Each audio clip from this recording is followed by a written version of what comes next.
s'appelle Little Boy.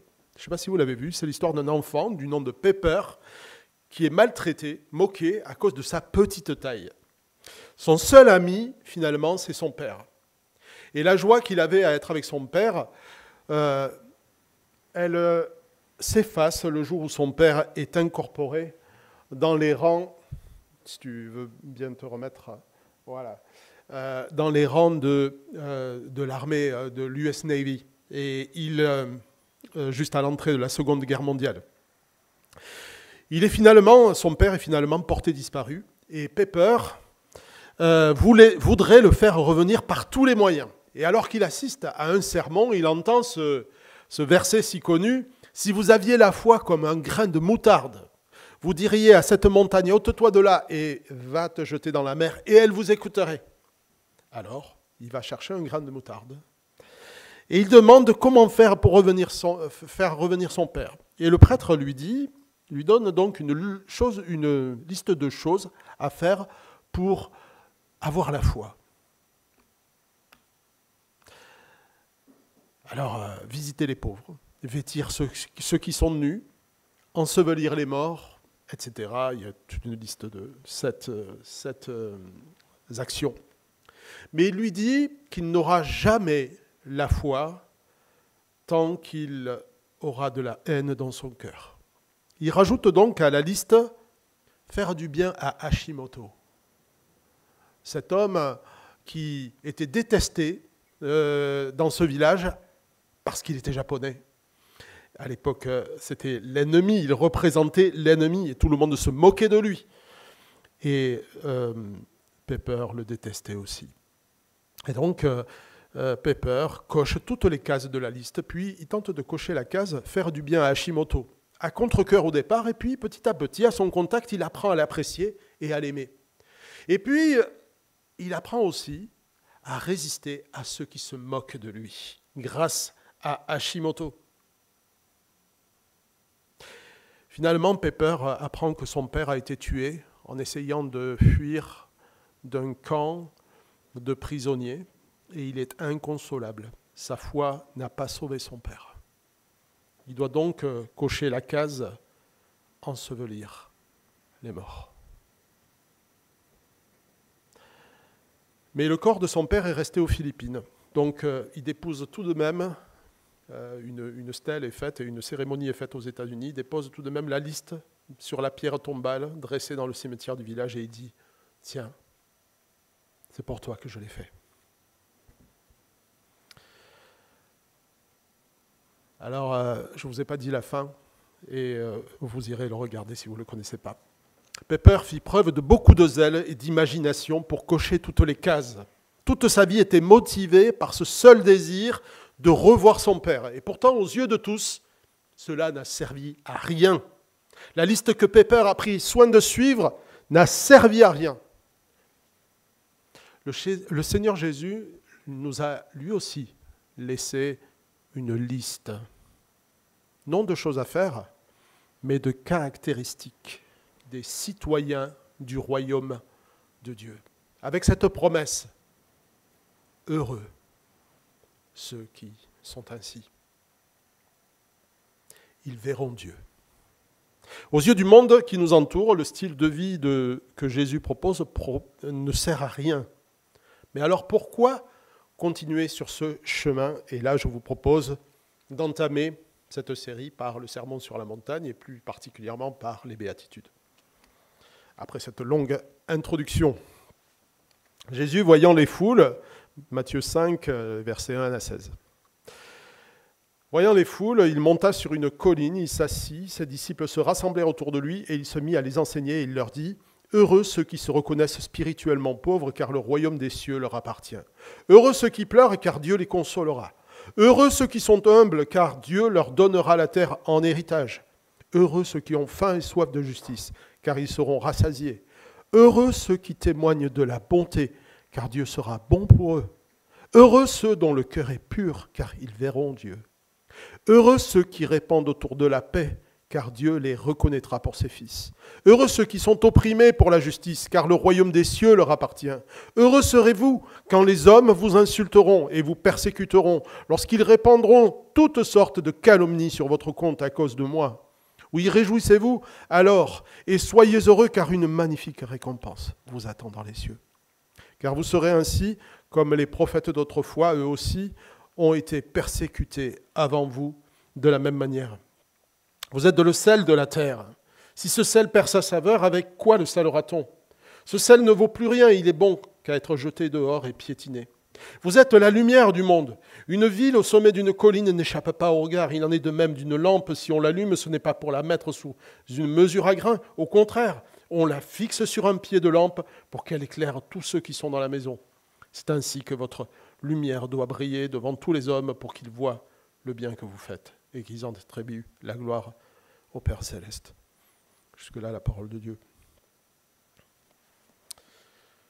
Lorsqu'il a foulé notre terre, Jésus a pris soin des foules, mais il a plus particulièrement enseigné ses disciples.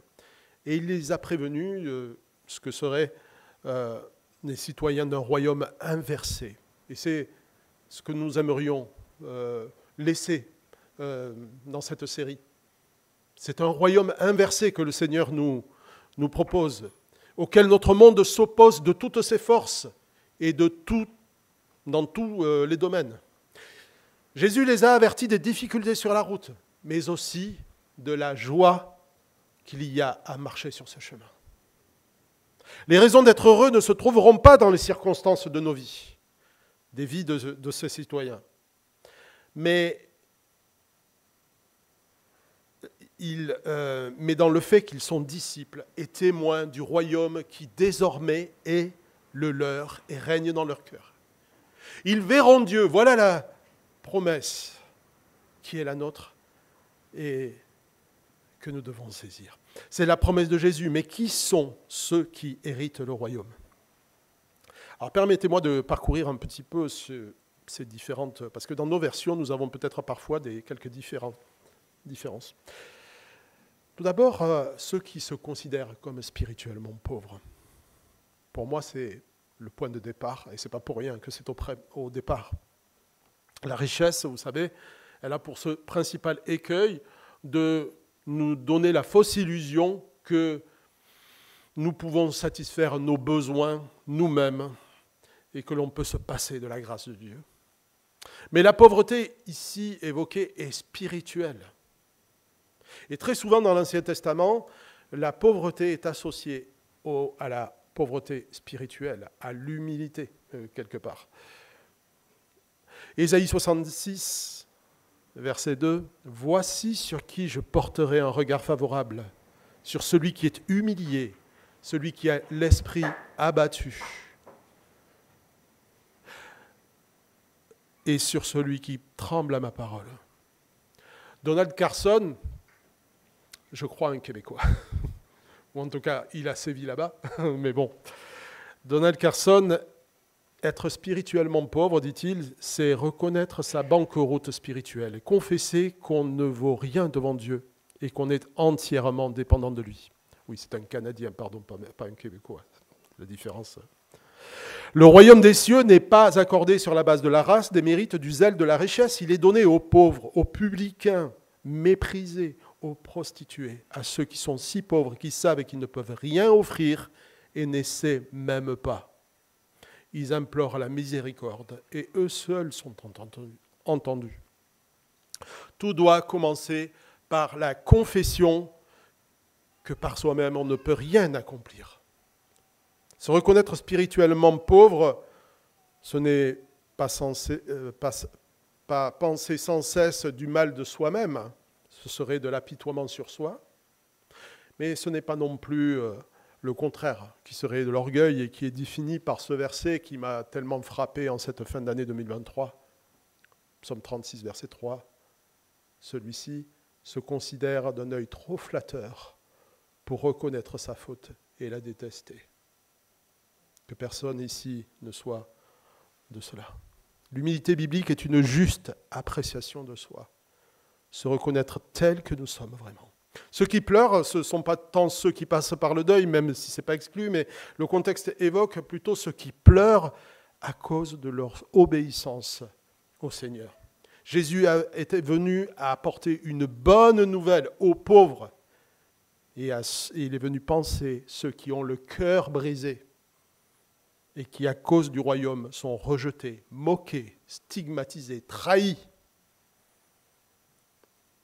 Les doux sont parfois traduits dans certaines versions, dans la Louis II par exemple, par débonnaire.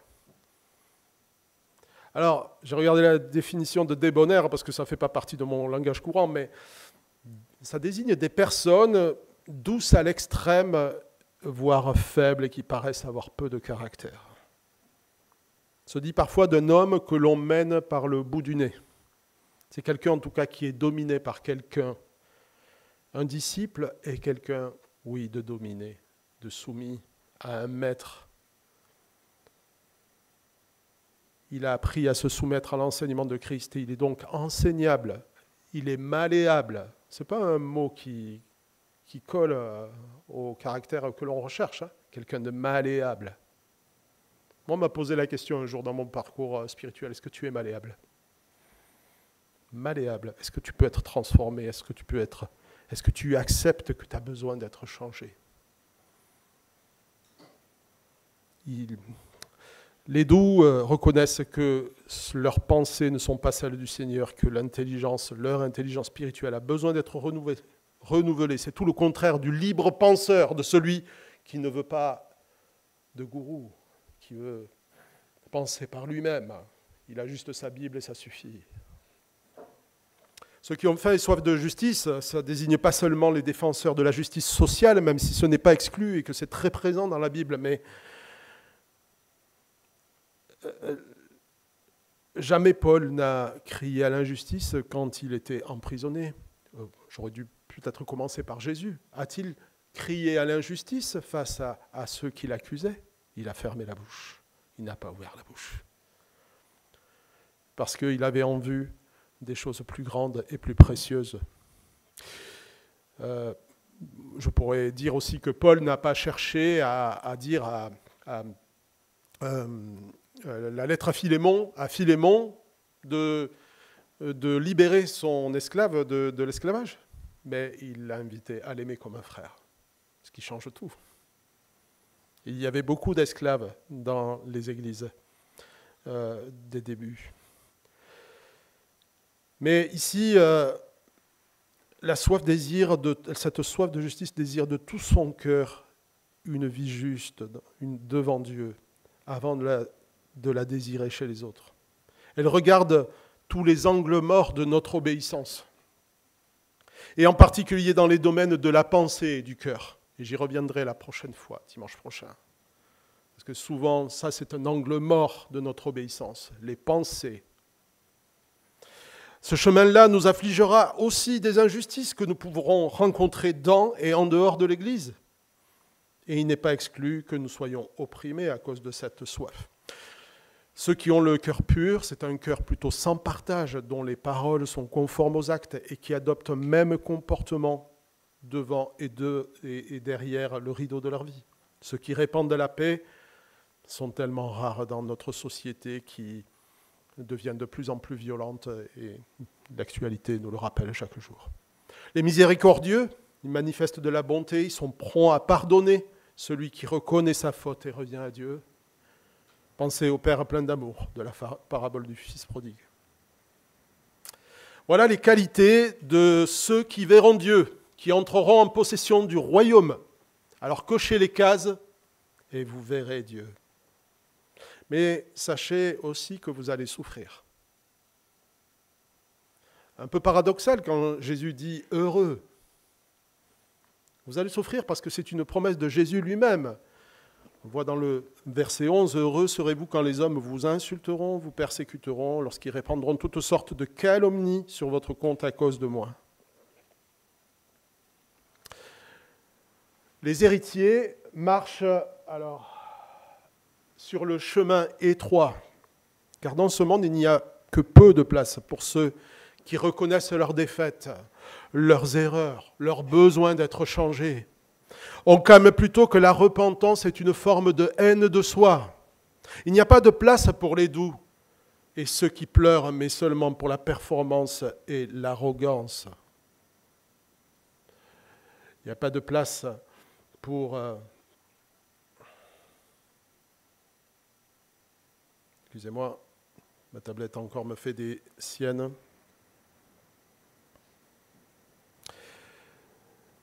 Pas de place non plus pour ceux qui ont le cœur pur et qui cherchent à faire à la volonté de Dieu. Ils sont souvent moqués, ceux qui défendent les valeurs de respect, de pureté. Allez parler de pureté aujourd'hui dans le monde et vous verrez que non, ce n'est pas une valeur, c'est plutôt une valeur qui est moquée.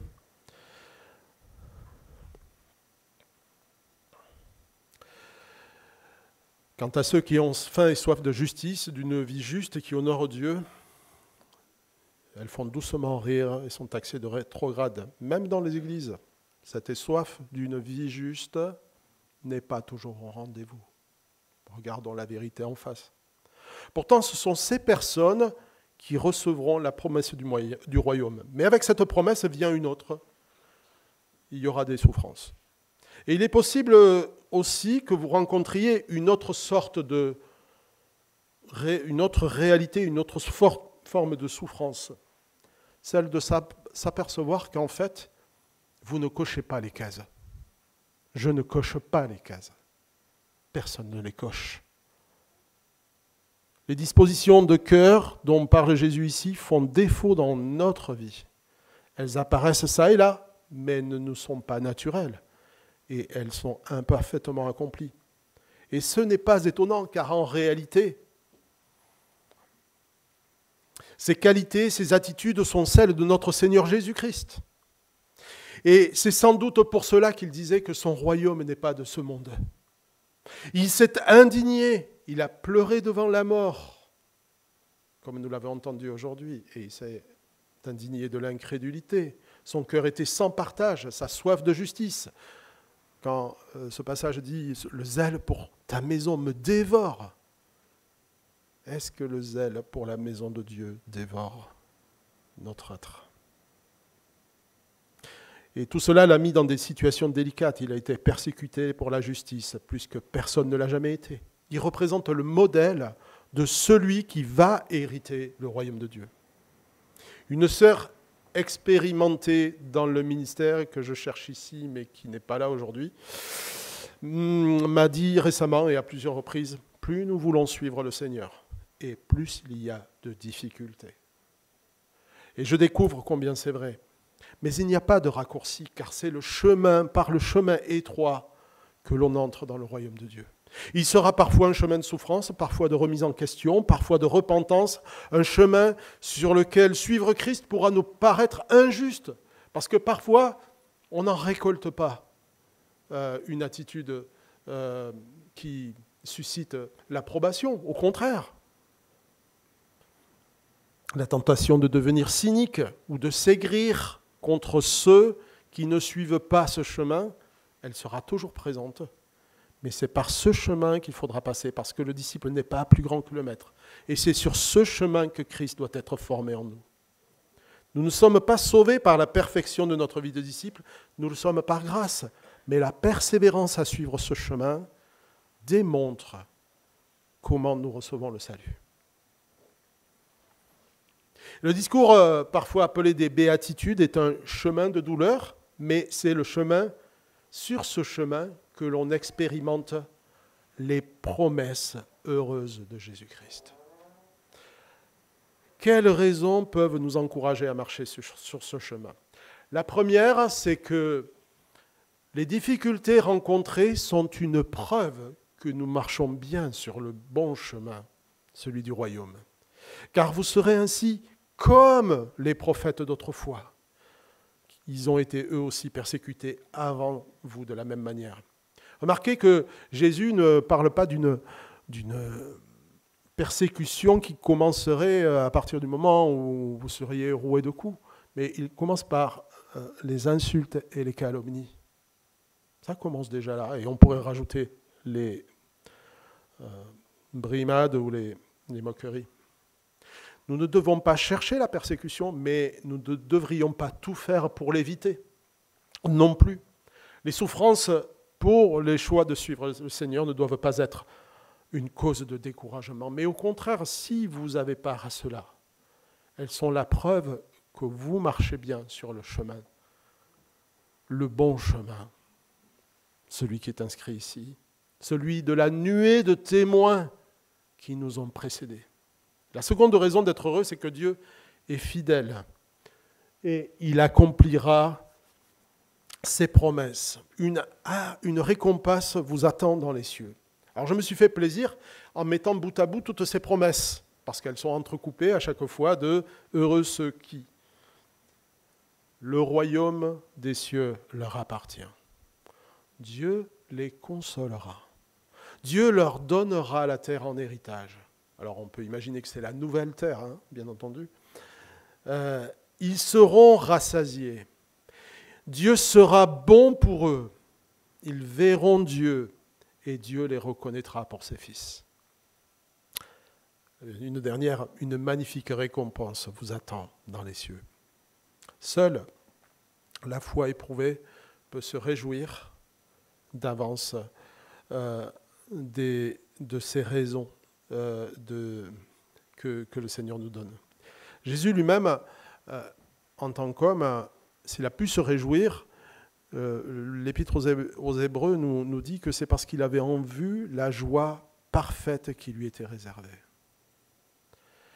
Il a enduré la mort sur la croix en méprisant la honte attachée à un tel supplice, et désormais il siège à la droite de Dieu. Pensez à celui qui a enduré de la part des hommes pécheurs une telle opposition contre lui, pour que vous ne vous laissiez pas aller par le découragement, abattre par le découragement.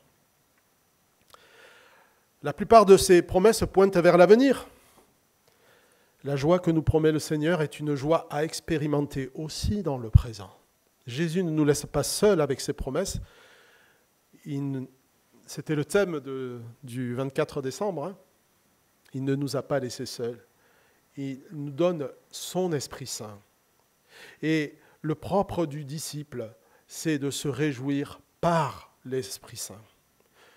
Pepper était motivé, Pepper c'est le jeune homme, hein, le little boy, hein, qui était motivé par le seul désir de retrouver son père. La nourriture de Jésus était de faire la volonté de son Père.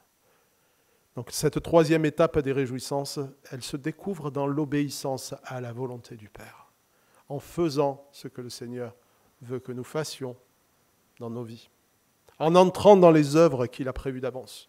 Le propre du disciple, c'est d'accomplir la volonté du Père et de s'en réjouir par le Saint-Esprit, car c'est ainsi que les prophètes ont marché autrefois.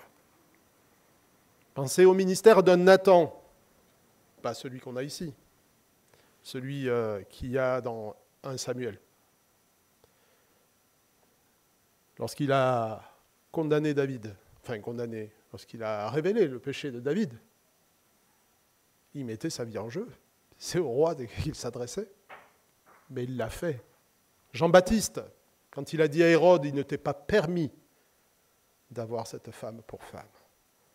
Il l'a fait au péril de sa vie, et là, cette fois-ci, malheureusement, c'est ce qui est arrivé. Pensez encore à Élie, dont on parlait récemment. Élie avec les 450 prophètes de Baal. Lui tout seul, face au peuple, aux responsables du peuple et les prophètes. Pensez au ministère de Jérémie. Nous ne sommes pas tous appelés à un ministère aussi retentissant, mais Jésus ne semble pas envisager qu'un disciple soit épargné par le genre de difficultés qu'ont expérimenté les prophètes. Marcher à sa suite ne comporte pas que des promesses. Si nous sommes sauvés, nous recevons aussi la responsabilité de marcher comme les prophètes d'autrefois. Et nous ne pourrons pas être heureux sans entrer dans les œuvres que le Seigneur attend de nous. C'est ce que je disais un peu plus tôt. Cette responsabilité de disciple, c'est d'être témoin, sel et lumière dans le monde. Alors, les deux images de sel et de la lumière se complètent et elles sont indissociables. D'abord, celle du sel. Le sel avait en Palestine une double fonction, en plus de saler, mais c'est celui de conserver les aliments pendant longtemps. Et la deuxième, c'était de purifier aussi. On purifiait beaucoup de choses avec le sel. Le sel de Palestine était malheureusement, et est toujours d'ailleurs, connu réputé pour être de mauvaise qualité, car il était mêlé avec des cristaux qui ressemblent aux cristaux de sel. Et quand vous le noyez dans l'eau, il ne reste que des cristaux qui ressemblent au sel, mais ce n'est plus du sel, il a perdu sa saveur. Et ce sel-là, on le jetait dans le temple de Jérusalem, sur le parvis d'allée, pour éviter de glisser en hiver. Encore aujourd'hui, sur les maisons en toit de terrasse, qu'il y a beaucoup dans cette région, eh bien, on sale les toits de cette manière-là, avec du sel qui a perdu sa saveur. Et encore aujourd'hui, le sel insipide est foulé aux pieds des hommes. La vocation de la lumière, c'est aussi d'éclairer les ténèbres, en marchant non selon le cours de ce monde, mais dans l'obéissance au Seigneur, nous mettons en lumière les œuvres cachées de ceux qui nous entourent, dans ou en dehors de l'Église. Si personne n'éclaire ces ténèbres, qui se tournera vers le Seigneur? Tu es le sel de la terre. Si tu perds ta saveur, avec quoi le monde sera-t-il purifié? Avec quoi ce sel, avec quoi les personnes qui sont autour de nous pourront-elles bénéficier, rencontrer une vie qui ne s'arrête pas, une vie éternelle et s'en réjouir? S'il n'y a plus de prophète pour dénoncer le mal, qui se tournera vers le Seigneur?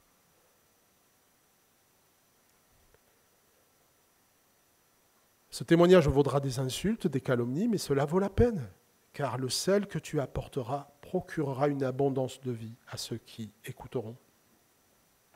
Tu es la lumière du monde. Si cette lumière ne démontre que ton propre péché, à quoi sers-tu? Quel est ton témoignage? Un phare placé sur une côte rocheuse aide les marins à naviguer de nuit. Les signaux lumineux permettent aux marins d'évaluer la distance qui les sépare du port. Mais le but du phare, c'est plutôt d'éviter le danger à ceux qui s'approchent de ce phare. Et ce que la plupart des gens ignorent, c'est qu'un phare émet des flashs à intervalles réguliers et indique aux marins s'ils sont sur la bonne trajectoire. Mais quand le flash est irrégulier, alors ils s'approchent dangereusement des zones dangereuses. Le monde qui nous entoure s'attend à ce que chacun se livre au péché comme eux. Et lorsque notre mode de vie brise leurs attentes, cela les avertit qu'ils ont dangereusement dévié de la trajectoire et qu'ils se rapprochent du rocher sur lequel ils vont se briser.